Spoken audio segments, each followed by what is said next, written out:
Ahojte všetci, moje meno je Lily, ak ste nezabudli, a vítam vás pri dnešnom tutoriále. Pôjde o teda dymové líčenie, ako môžete vidieť. Budem používať produkty, ktoré sú voľne dostupné v hociakej drogérii a takisto aj kozmetiku, ktorú mám naozaj rada. Myslím si, že je kvalitná za super cenu.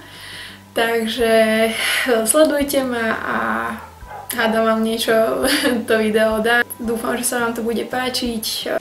Tak, milí priatelia, poďme teda na to líčenie. Už bolo dosť kecačiek, začínam očným make-upom a konkrétne touto podkladovou bázou pod očné tiene.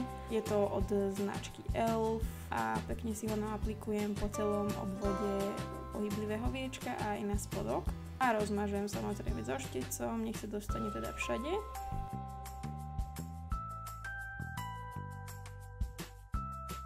Ďalej pokračujem s obočím a s touto dvojkou tieňa na obočí od značky Essence a začnem blečím tieňom. Ja mám osobne dosť husté a výrazné obočie, ja si teda len takto jemne podoplňam. A do časti, kde je obočie takto najvyššie, použijem tmavší tieň. Z tejto časti akurát to ukazujem, teda z tejto dvojky tieňov a jemne si ho ešte takto doplním. A samozrejme učešem, dorobím si aj druhé obočie, nech sú obidve krásne.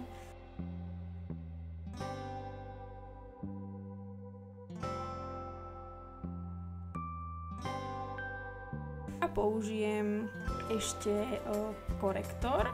Presne tento je taký blečí od mojej pleti a vytvorí nanášaním teda pod taký definovanejší tvar, možno taký výraznejší, ostrejší.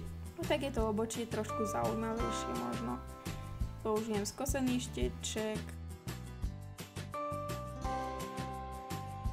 Toto je výsledok obočia a pokračujeme ďalej s týmto bielým tieňom, ktorý je naozaj pekne pigmentovaný, ale ja si ho takto len porozotieram na zvýraznenie. Tak teda do kútikov očí a pod obočie tesne. Ono je to pôvodne vlastne kontúrovacia farba, ale je super pigmentovaná. Ďalej pokračujem s týmto tieňom bledým hnedým od značky Upa a začnem v záhybu oka. Používam blendovací štetec, ktorý je taký plochší, takže sa mi jednoduchšie s ním nanáša tento tieň pekne do toho záhybu. To vytvoríme možno taký hlbší pohľad, si môžete všimnúť. Ďalej si vezmem takýto plochší ešte štetec a tiež skosený a tuto mám užšiu farbu a ešte si tak zvýrazním teda tú hlbokosť toho pohľadu a opäť s tým istým štecom blendovacím si pekne rozmažem tie dve hnedé do seba, aby to tak pekne splývalo. A ideme na BH Cosmetics a použijem túto Saturn farbu z paletky úžasnej, najlepšej, názov produktov vám dám do popisky. A pekne si takto vtriem ten tieň do tej časti, kde sme ešte tú hnedu nenaniesli. Tak ten pohľad je naozaj prehlbenejší. Pokračujeme s čiernym tieňom a len takto si ho budeme tapkať.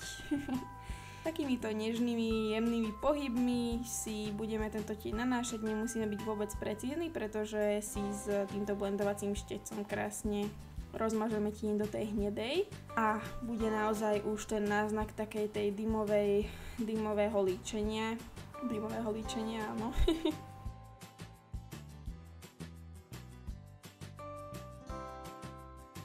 No, už to nejaký ten náznak začína mať a ďalej použijem túto farbu Mars. Krásna, pigmentovaná, škoda, že to na videu až tak nie je vidno, ale naozaj je to super farba, ktorá dodá taký šmrnc tomu dymovému líčeniu. Ďalej s týmto tenočkým štečekom si budem nanášať čierny tieň od značky Catrice, ktorý je super pigmentovaný a budem ho používať ako linku. Tentokrát nebudem používať takúto linku, aby sme zachovali ten efekt dymového líčenia, pretože to celé bude také výrazné tmavé. A v tomto smere pokračujem. Tam, kde sa nám končí obočie, tak tam by mala končiť aj linka.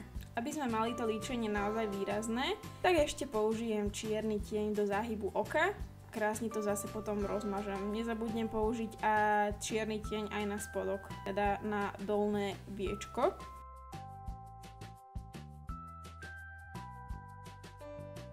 S týmto tenučkým štecom si zase nanesiem farbu Mars a zase budem na dolnom viečku pracovať s touto farbou.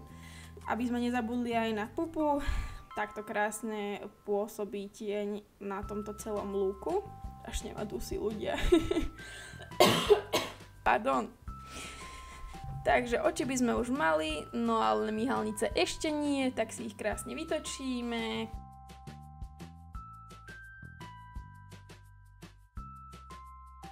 Použijeme špirálu od Miss Sporty, ktorá mi myhalnice naozaj predĺží, vytočí, zahustí. Bum!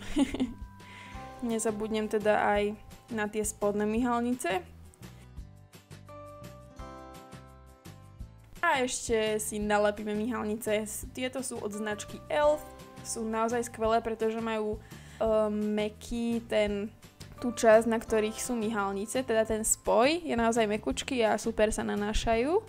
Takže nie je s nimi nejaká náročná práca, sú naozaj krásne, výrazné, ale zase nie až tak. A toto sú obrúsky od BH Cosmetics, s ktorými si utriem tie prebytky rozsypaných očných tieňov.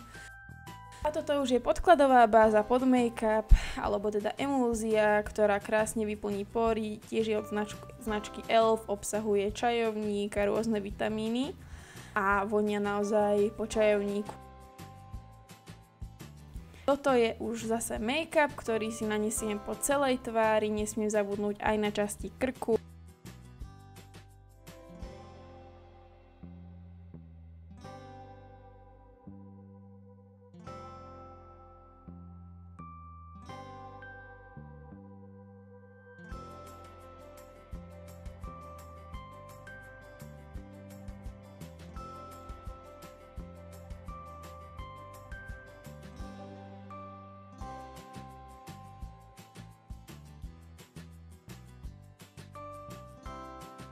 No a ešte keď chceme trošku vykontúrovať tú pleť, nech je taká zaujímavejšia, tak použijeme tieto korektory.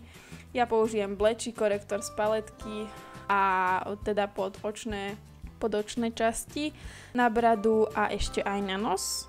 Takto si vykontúrujem nožtek, trošku si to rozmažem a trošku si to samozrejme aj zapudrujem, aby sa nám to nejak nezlievalo.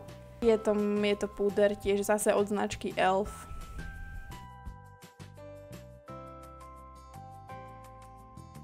A zase s Elfom pokračujeme aj na líčka a teda toto je konkrétne bronzer, ktorý je naozaj super. Obsahuje aj také mini čiastočky, ako keby trblietok, tým je to o to zaujímavejšie ešte. Použijem ho teda na lícne kosti, na spánkovú časť, podvlasovú túto líniu.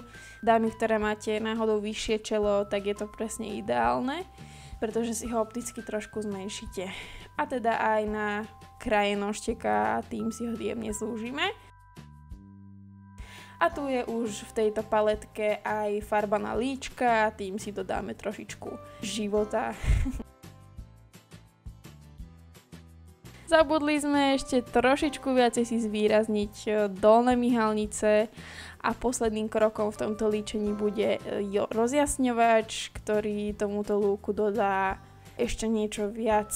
Tak, ale nebude to posledný krok. Úplným posledným krokom budú teda pery a teda najprv si ich vykontúrujeme s touto ceruzkou na pery a dáme si potom rúž od značky Essence, ktorý je tiež zase dostupný v DMG ktorejkoľvek a krásne si naaplikujeme na pery.